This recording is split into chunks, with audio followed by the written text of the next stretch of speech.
Welcome to Ignite Success. I'm your host, Snowden McFall, professional speaker, author, and coach. And with me today is Madeline Scales-Taylor, who's going to tell us all about a new program that she's working with to help retain young professionals in the greater North Florida, Jacksonville area. Welcome, Madeline. Thank you, Snowden. So, Madeline, first tell us about your background, because I know you've been a long-time professional here in Jacksonville. You were at Mayo Clinic. Right. What did you do there? I was the director, or the administrator as we call it, of community affairs with Mayo Clinic in my last position prior to retirement. But I've been retired now for 10 years. Have you really? Now, see, so I moved here 13 years ago, and I met you through Leadership Jacksonville. Absolutely. So I know you've been a long-time volunteer for them. Oh, positively. And so, what is this new program? Tell us about it. Well, it's an exciting adventure that we're undertaking here at UNF. We're looking at retaining young millennials. Okay. Those individuals that are between 23, some people say 24, and 45. Okay. We want them to stay in Jacksonville because they're the energy, the vitality. That's right. That's right. That Jacksonville wants to retain. And so we're looking at how do we jumpstart those young people in the Jacksonville community and get them engaged in Jacksonville. Because we know if we can keep them 2 years, we're more likely to keep them 5, 6, 7, 8 years. Wow. But those 2 years when they're trying to find their way in Jacksonville are the most difficult. So is that what your program is going to be focused on, those first 2 years when they arrive here? Those first 2 years, really that first year. We know that Jacksonville is a medium-sized city, Right. where these young people can make an impact on the success of Jacksonville Yes. quite readily. But we've got to get them engaged. We've got to get them to buy into the success of Jacksonville. And that's what we're trying to do with this program.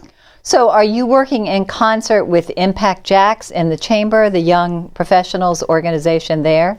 We are consulting with them. We're in the development stages of this program. So it's early on. So if any of your viewers want to get involved, particularly companies in the area that might see this as something that they want to invest in, we're certainly open to that as well.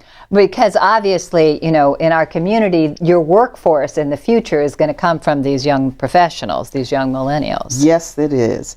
And these are individuals where companies often have made an investment already because they've relocated them to Jacksonville, either right out of college or grad school or early on in their careers. So we want to keep them here. We don't want them coming and staying a couple of years and then saying, you know, yeah, it's not the big city that I wanted.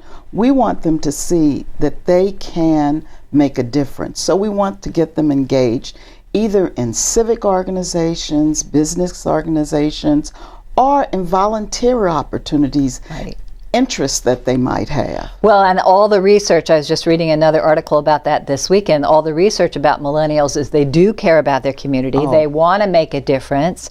Social responsibility is very important to them. Being involved in community is very important to them, much more so than the workaholic phases that perhaps boomers are known for. Absolutely. And Jacksonville's a place where you can get engaged with city council quite readily. You can get engaged with the mayor easily. You may be a couple of phone calls away from that.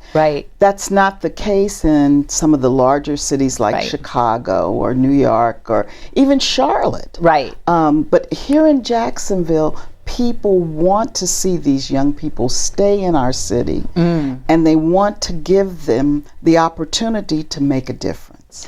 Well, and I had on the show here Gabrielle McGid. I don't know if you know her, but she has a wonderful program to help with mental illness, and she's exactly the demographic that you're describing, making a difference in the community, in fact, spreading her program around the country. So that's a lot of different opportunities. Now, are you tapping into and asking currently happy millennials what works for them and getting their guidance? I am. I've talked to, I would say, at least 25 to 50 young folk who have moved here and kind of the last 5 years, right, to get an idea of what they're looking for. And it's been very interesting to hear what they're saying.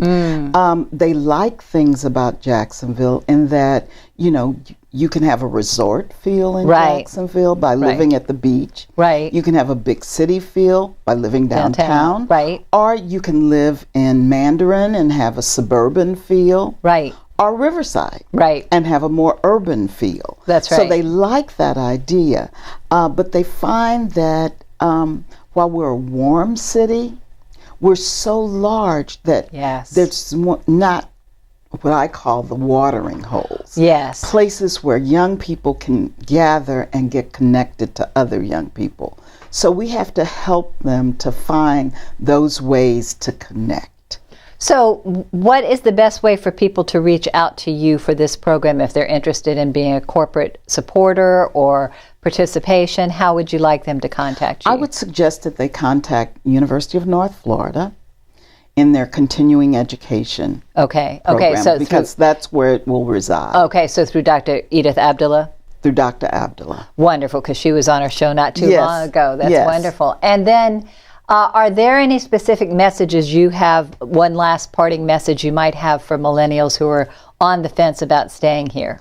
What I would say is it's a wonderful place to live and work and play. Get connected. Find ways to find your tribe, as I call it. Yes. And you'll stay. There you go. Well, thank you so much for being here, Madeline, and for the great work that you continue to do. Appreciate you. Snowden.